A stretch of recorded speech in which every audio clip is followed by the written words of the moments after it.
Good morning, everyone. I'm going to allow my panel guests to introduce themselves, and then after that we will move into some of the very relevant discussions that we're going to have this morning. Okay, so without further ado, maybe Damien. Hello everybody, my name is Damien Tromel. I work for DreamWorks Animation Classics and I head the acquisitions and I'm creative. We handle a number of properties that are spun off from our feature film division, such as our new series which we are launching, Riders of the Burke, based on How to Train Your Dragon film. We also have classic brands which we are relaunching and redeveloping, such as Mr. Magoo, George of the Jungle, Underdog. And we also have very big classic properties such as Naughty, which we recently acquired, or Postman Pat. I'm Derek Reeves. Actually, the information there's not quite right. I'm development and co-production for Nelvana and Chorus Entertainment. And Nelvana is actually a producer and distributor based in Canada. And we focus entirely on animation and children's animation for shows from 13 years and younger. We probably have in production at any one time about 10 TV series. We're aligned with our parent company is Chorus Entertainment, which is a broadcaster, so we're closely aligned with a number of Canadian broadcasters, three of which are focused on children's television. So that's very much part of our model. And we do a lot of co-productions. So about half of our productions any given year are co-productions. Some of the bigger brands we have are Babar, Franklin and Friends, which we've done as a co-production in Singapore. Beyblade, which we've been part of as a co-production with Japan, and quite a long library going back about 40 years or so. So we both produce and we distribute globally. Thanks. And then we have Henrietta from CBeebies. Hello there. I work for BBC Worldwide. I'm actually on the channels side, but I coordinate our investment, in fact now, very recently, in all our children's output, not just in CBeebies. And in fact, there's two different levels, or several different levels, that we co-produce in. First of all, I am looking for preschool shows that can go on our channels, our international channels, but also work with all the other business lines, bringing together our consumer product people, etc. So we're looking for stuff that can go across the broad range of businesses and a broad range of territories within the preschool market. Then on the older children's stuff, we can act as a partner and distributor in the more conventional sense. We don't have older channels. We're literally, the channels are for the preschool market. And we've done a number of, in the 2 years since I've been there, I've done a number of co-productions, and yeah, we're looking to invest more and more going forward. So. Okay, next from Rovio, we have Tian. Hey everyone, my name is Tian. I was born in China, but I grew up in Finland, so that's why I ended up in Rovio. But as you just heard Nick talking, so I'm not going to go again into the details of the company. What I do is that beginning of this year, I moved back to China, to our Shanghai office, which we just opened. And my role there is to help our main production facility back in Finland and hook them up with Asian production companies as partners. So that's what I'm doing in the Asian region, and that's why I'm here. Thanks. Last but not least, of course, is Vishnu from Turner. I think I have a video. If it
My name is Vishnu Athreya. I look after the kids' content strategy for Turner Asia Pacific, predominantly Southeast Asia and the Australia markets.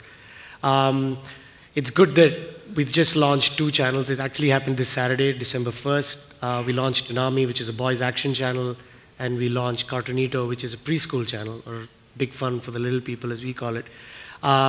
This is on back of the success of Cartoon Network being the #1 international channel in this part of the world. It's been a great ride for us. Looking after, I mean, we've have content from our studios in the US.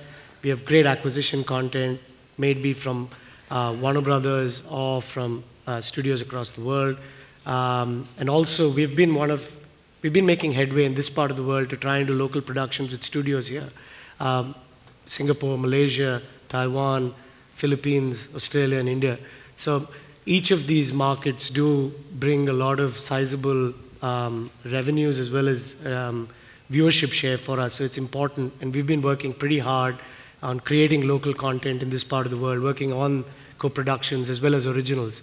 I do have another clip, if you don't mind, just to share, and that might actually show some kind of stuff that showcase some kind of stuff that we are doing in this part of the world in terms of co-production and financing, putting it together. Please roll. Due to some technical fault, we might play that later. Okay, I can act it out if you want. Oh, do, go on. Please do. The rest of us would love that. Let's see if we can get that clip later on and play that. But you know, the animation industry has been growing at a tremendous rate. You know, according to Digital Vector Industry Report, in 2010, the animation industry was slightly below 200 billion. By 2015, it's expected to grow to 350 billion. So this tremendous amount of growth that we are going to anticipate in the next 2 or 3 years. China certainly is a large part of that. I have statistics to show that just China alone, there are some 6,000 animation companies that will produce some 200,000 minutes of animation just in a year alone. Incredible statistics. So, you know, the industry is growing, opportunities are abound, yet there are challenges, and both broadcasters as well as content IP owners are looking to co-production increasingly, right? And I think co-production and financing are interlinked. That would be my first question for the panel. And this one, perhaps, Derek, you could start us off. Why do you see this huge push now towards finding co-production partners as opposed to the old models where people either did it for themselves or they were just quite happy to find outsource or work for hire kind of arrangements? What is really pushing this and these new models? Yeah, I think there's a number of reasons why we look at a co-production over an outsource model. You know, I think one of the things that both an outsource model and a co-production allows us to do it is it expands our bandwidth, the number of productions we can do. But what an outsource model doesn't allow is it doesn't allow for accessing other markets. So our partners quite often bring in, you know, their region or their market. Doesn't really mean that the co-producers have a bit of skin in the game. They're interested in what gets made and what gets completed and what gets put on screen, and that's really important to us. We obviously expect a certain amount of investment to come from our co-producing partners in their region, and the combination of those things make co-production a much more viable option for us as we look at how we're going to finance and how we're going to package any given TV series. So that offers a lot more to us these days than looking for a pure outsource relationship. Damien, DreamWorks is in a very enviable position. You know, you own some really strong global brands, right? And yet, you know, co-production is something also that you are looking for to extend these IP, and maybe also looking for new IPs. Maybe you can share some perspective. Yes, as Joachim said, we're in a very unique position where we own a lot of properties, a huge catalog of IPs independently, and a lot of our core talent and animation teams are focused mainly on our feature film division and maybe some development. But what we do go afterwards with our other properties, which are mainly geared for television, is co-producers, producers in various markets, such as France or August Media here in Singapore, with MDA, which we bring them on board as our producers, because we do not want to produce these series ourselves. We will act as executive producers in a strategy of the brand as a whole. So we will find the partners and put them together and get them to play nice. Make sure that the synergy and the strengths of each compensates for the weaknesses of each other.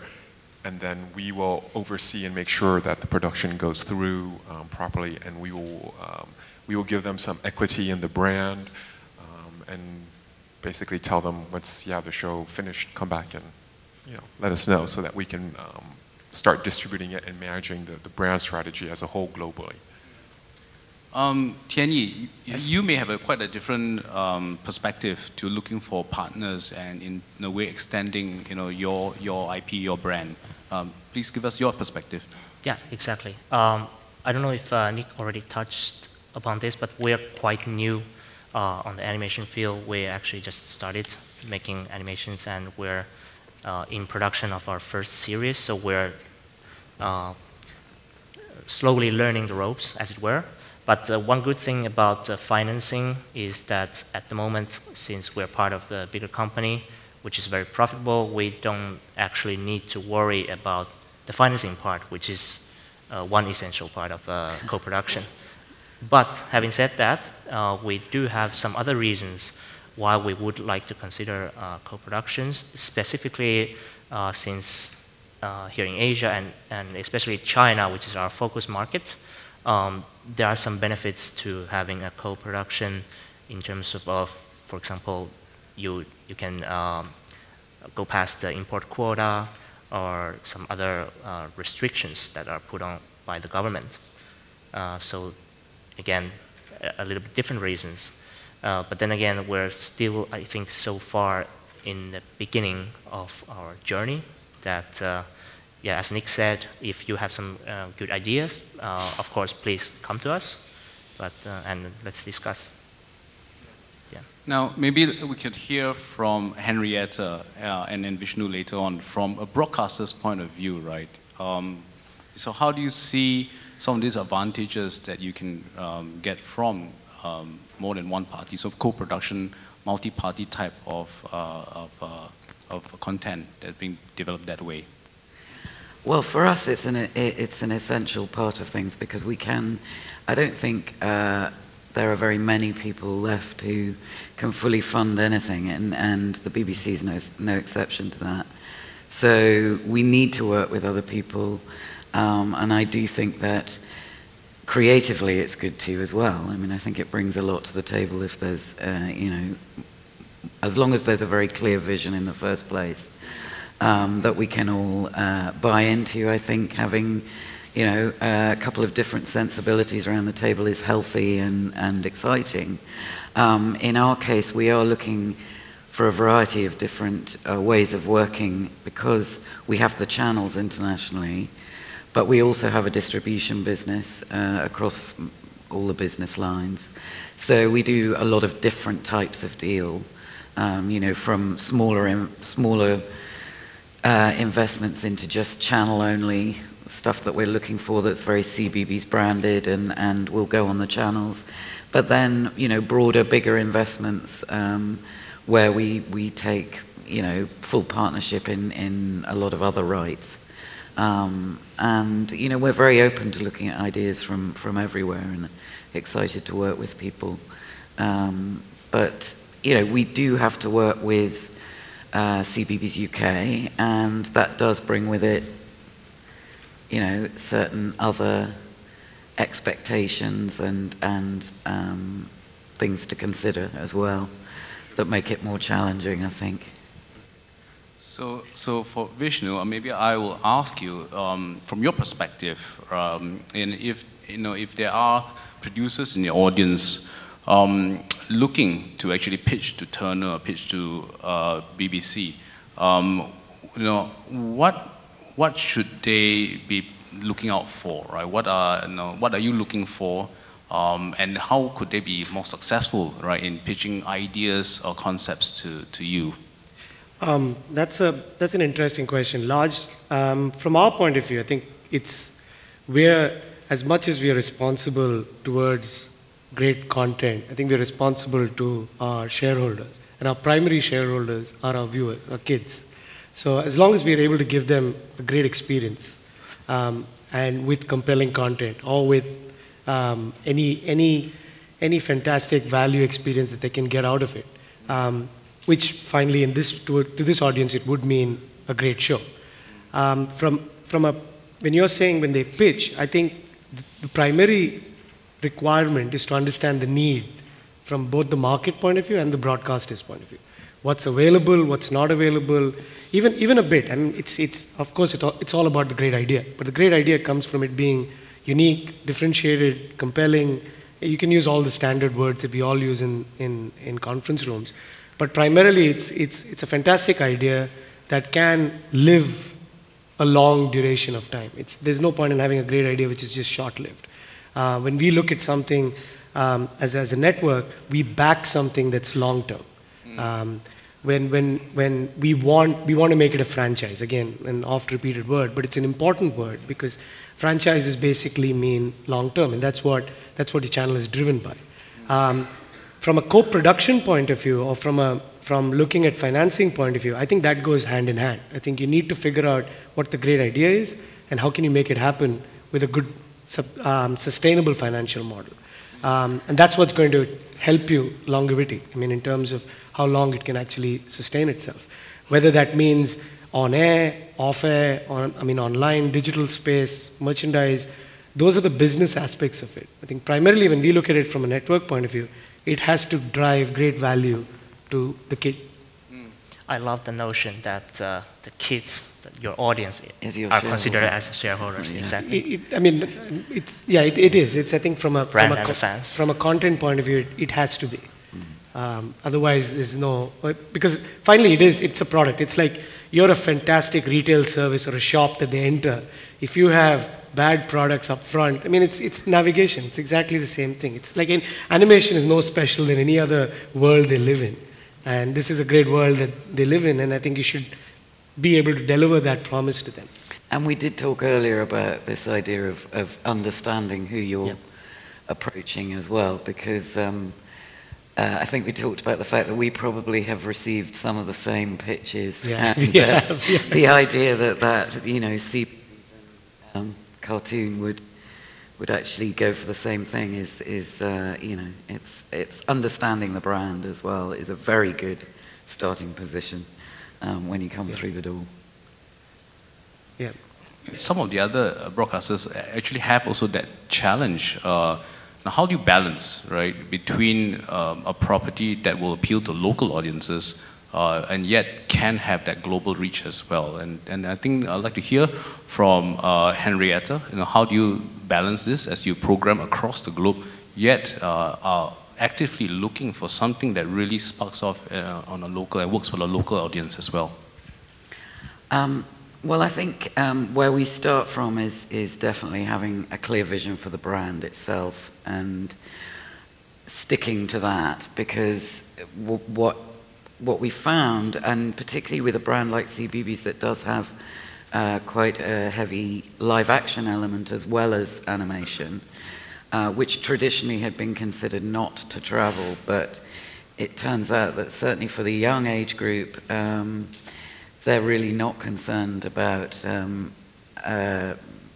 the fact that it's dubbed, or and they really do buy into the live action shows that we put out as well. And what we found is that if you do have a clear vision, certainly in our age group, which is the youngest age group, and they tend to be probably the least judgmental audience you'll ever have, that if you stick to the brand, you're true to the values of the brand, and you stick to ideas that you're excited by, you know, we find that things do actually cross the world very well. And we found things that people have been nervous of in, say, Asia or maybe Latin America, or, you know, because we do have quite a breadth of sort of cultural parts of the world to cover, that actually these things tend to work. You know, if they're working in one place, they will work everywhere else. Yep. Again, as I say, we're quite lucky in working with the least demanding audience. Yes. I don't mean least demanding in not discerning, but the least prejudiced, shall we say. Vishnu, so, you may have a slightly different challenge. Your audience are a little bit older. Yeah, I mean, this would be a good time if I can play the clip, because that kind of showcases some of the stuff we're doing here. Whatever this thing is, it's gone completely out of control.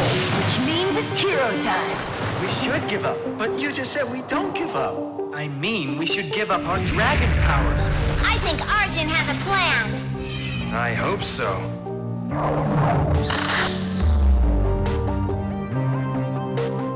Don't worry, son. We'll find Ben. Something is happening. He always goes too far. Grandpa?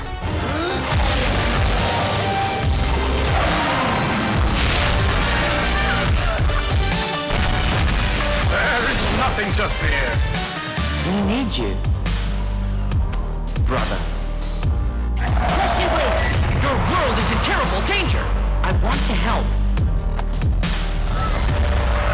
I'm not finished with you. Behold! I'm looking for an alien. Ever tried peeking in the mirror?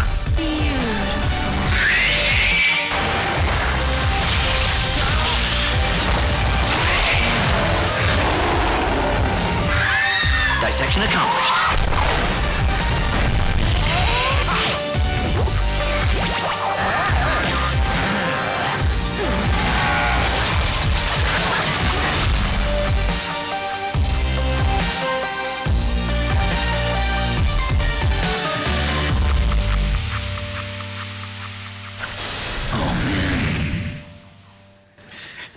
The reason we picked these clips, I mean, we do a lot more work in India specifically with Indian studios, but these are all made in this part of the world. The Ben 10 CGI movie, despite it being a global IP, made in Singapore with the MDA as well as Tiny Island, the studio. It was directed out of LA, but made here with our offices in Hong Kong. Exchange Student Zero is an Australian production made in Philippines. Arjun is done in Malaysia, Roll 21 in Malaysia, JB goes to Bollywood again. I think what Henrietta said is absolutely right. It's understanding the audience first. Who is your audience? What are you making? What do they like? And then comes stage two in trying to put together the plan. I think sometimes we ourselves fall into the trap of putting the plan before the idea. And I think we don't need to do that. I think it's only if there are great opportunities. Coming to some of the examples here, I think it's important that even the studio understands what the direction of the network is. And by the time, and if it's repeat, like to give you an example of some of the properties, like say Arjun and Roll number 21, they're ongoing properties. And both of them are now from initially made for India, but now it's actually transcended beyond India. So even we've increased the quality of the show, we've made it bigger, we've invested more in it. But also the studio starts learning more about the brand. So they now know, by movie 3 in Arjun, I think they've started adding more value to it than we have. I mean, movie 1, we're like, no, don't do this, do this. Movie 2, we're like, okay, 50-50. By movie 3, we have few inputs into it. Same with the series. They start adding more inputs. Understanding the broadcaster, understanding networks, they now want to know what the ratings are. They're very invested in it themselves, despite being that they may not own the show. They still, we all call it service for hire, but we don't treat it that way. They're a big partner in the show. We're not going to take it out of them. And Henrietta, you've been working with a lot of studios as well. As they start getting invested in it, it's even better. Yeah. I think that's what we want. It's not about a great show alone. It's about how much are we driving value back to the consumer. I think that's extremely important. Yeah. It's a good point, and I would like to hear also Derek's. Nelvana's. You've also very experienced in leveraging on producers in this region as well. You've done some projects with Singapore as well. What is your sense? Anything to add to what Vishnu has said? Yeah, I think what Vishnu says is absolutely right in that our first client is broadcasters as a distributor, and understanding what they want and what their brand is and delivering on that. And then what we're doing is we're telling stories that are going to resonate globally. Even if the framework is regional, we're still looking to make sure that we're delivering something that a specific broadcaster or a specific group of broadcasters want. And I think understanding that is really, really important. It can certainly be done regionally, and it can deliver globally without too much problems, as long as you remember what you're delivering for and for whom, really, I guess. Good advice. At this point, I would like to see whether there are any questions from the floor, or actually questions that have been submitted through the number on the screen. How much will channels be able to invest into a project? Oh, okay, we're getting into the financing, the dollars and cents now. Yeah. Me? Yes, maybe you start with Turner. I'm going to say the cliche, it depends. I think it depends on what the project is, it depends on what the markets are. We just don't come in saying, we have 5 million or 10 million to just invest in a project. It never works that way. I think it's pretty much what is in offer, what is the idea, how much, where do we want to take it? Like, some projects work in some markets, as we discussed, some projects don't work in some markets. So it all depends on the economics and the idea. I think it's finally, as we have a joke internally, not a joke, it's actually a mantra. We say it's show business. It's about the show and it's about the business. So how much you invest is dependent on the show, and the show pretty much drives it. But are there any sort of guidelines that you have for your channel? If you look at a project and you say, okay, how much risk or how much capital do I want to put in? How do you assess or go through that thought process? The assessment is basis, for us it's basis returns, and those returns could be ratings, those returns could be revenue, those returns could be rights management, those returns could be multi-platform, it could be anything. So that's why I'm saying it's depends. There is no general, stick it up and say we're going to invest 3 million. It's not like that. We obviously have budgets, but it's not defined to one particular project. It could be 10, it could be 5, it could be 1. I don't know if you have a different view. No, I'm afraid you've answered already. Sorry. I mean, it's exactly the same for us. We can't.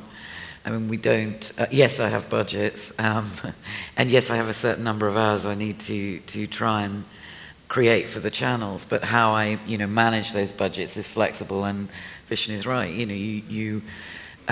There isn't a set sum. I mean, what I will say is it absolutely depends on the budget, because some of the smaller projects, smaller in the sense of budget, we might invest a considerable amount, percentage of it, and others we need to find 2 or 3 partners to work with, and we'll invest a third of it, or it really very much depends. I'd just like to add that it also depends if the property is already well known and established, or if it's totally original. I mean, from our I know if it's well known and established, you can pretty much know this is the price that the channel is going to pay for it. If it's totally original, that's when it's kind of up in the air. There is no exact science. There is no rule book to it. I think as distributors, we have a slightly different view, and also as Canadian distributors, we have a slightly different view. I guess as a guidance for what we look at is, if we can cover the hard costs of our budget, if we can cover our investment out of broadcast sales globally, then we would consider that a good position to move ahead, maybe with a 10 or 20% return. If we can do that, we think we're doing really well. So there's not big margins on top of broadcast sales, and we'll piece that together out of the people sitting around here. But what does change for us is, and this goes to the point about co-production, is that if we make a co-production in Canada with Singapore or with Korea or with Australia or with France or with whoever, it becomes Canadian content. And our broadcasters are required by law for their broadcast license to actually pay significantly more for Canadian content. So our broadcasters will pay, let's say $5,000 per half hour for something that's been made anywhere else in the world. If it's Canadian content, we'll pay $50,000 per half hour or $75,000 per half hour if we really want it, because it's Canadian content and we have to have a certain amount of hours per year for Canadian content. So those are kind of big factors in how we calculate out the financing of a co-production. Tian? Yeah, I was just kind of trying to wrap around from the exact numbers, maybe like through your segue, that what's the typical percentage, like the share of the IP or investment? Or I'm not even saying typical, but as in where it varies, just from the original question, like not the exact budget, but like how much do you invest in terms of share of IP? Are you asking in terms of investing into the IP or into the production? In the well, both. I don't know. I think IP is a completely different discussion because it depends on the IP. Do you see value? Because IP value is beyond television. Then it's not only television. It could be then the realm is completely different. Yeah. Production is different because then you're just dictating what is pretty much on screen and maybe certain ancillary projections out of that. Yeah. So two different things. 5% of Angry Birds is different from 5% of producing half-an-hour episode of Angry Birds. Yeah. It's two different things. Okay. 5% of Angry Birds, I don't think my corporate card would afford it. But it's an interesting discussion, and certainly IP is treated quite differently. And talk about production, right? It's really today about financing co-production. It's also about sharing out the risk, right? Or the financial risk of putting a production out there. Would anyone like to share, in terms of, how you assess a partner from whether they can get subsidies or get support from their governments or not, right? Is this a big factor for you moving forward, or because I think we earlier discussed that coming from a lower cost country, right, offering low cost production capabilities is no longer enough, right? The co-production partner needs to actually bring something more now to the table. We have a property that we know we're going to put into production, and we're looking for a partner to come on board for a number of reasons. And a big part of that is to offset the risk and the amount of investment that we have to make. And so when we're looking around at what's on offer, we're looking at what kind of support we can get from generally government agencies or broadcasters who are in a similar position in terms of quota. In any way that can change that equation from a $6 million investment or a $7 million investment to a $5 million investment or $4 million investment. And the reality is we do get to choose. We get to say, well, this works for us and it's going to save us money in this region, and we love this company and we love everything that you do, but it's going to cost us another $2 million to work in that region. So it is a big factor for us. Yeah, I mean, I think I would guess the answer is similar from our perspective as well. I mean, it's important to us to, particularly, you've got something that you feel passionate about, that you really want to get involved in. You don't have the budget to cover 100%. You want to find equally passionate partners, but ones that can also bring something to the table over and above just a service. I mean, I think it's, the reality these days is that very few people, as I said earlier, can afford to cover a whole budget. And so, looking for good, passionate partners who like-minded can come from anywhere in the world. Yeah. And low cost doesn't. Sorry. Yeah, low cost doesn't. Yeah, it's very like two-edged sword, because, as you said, China outputs like 200,000 minutes per year, but then really like during this time I've been there scouting for studios, and I see that lots of them are just trying to undercut the government subsidy and make profit that way, which leads to extreme low quality. So despite low cost, you won't be getting a good thing from there. One of the things that we would like to see if local subsidies, like the MDA and the MDEX of the world, can actually do is support local content. I think there's a lot of international content. They do, of course, it is market specific. You may not have a big market to actually sustain a production which is local, but I think that's an important thing. It's not only about local production setup, it's also about local content, something that can work in this part of the world. Invariably what happens is the subsidy division supports the production companies, not necessarily the production. So they're somewhat arm's length with the production. I think it's good in a way and it's bad in a way, because it's good in a way because they're arm's length. It's nice to know that, but it's bad in a way that they're not able to direct any kind of content driven locally. That would be my only point. Yeah, absolutely. Very, very good point, Vishnu. We have come to actually the end of the time allocated for this panel. I would like to see if there's anyone out here in the audience that have one maybe burning question that they would like to ask. If not, then on behalf of Reed Exhibitions and the audience here, I would like to thank our 5 members of the panel for contributing to this insightful discussion today.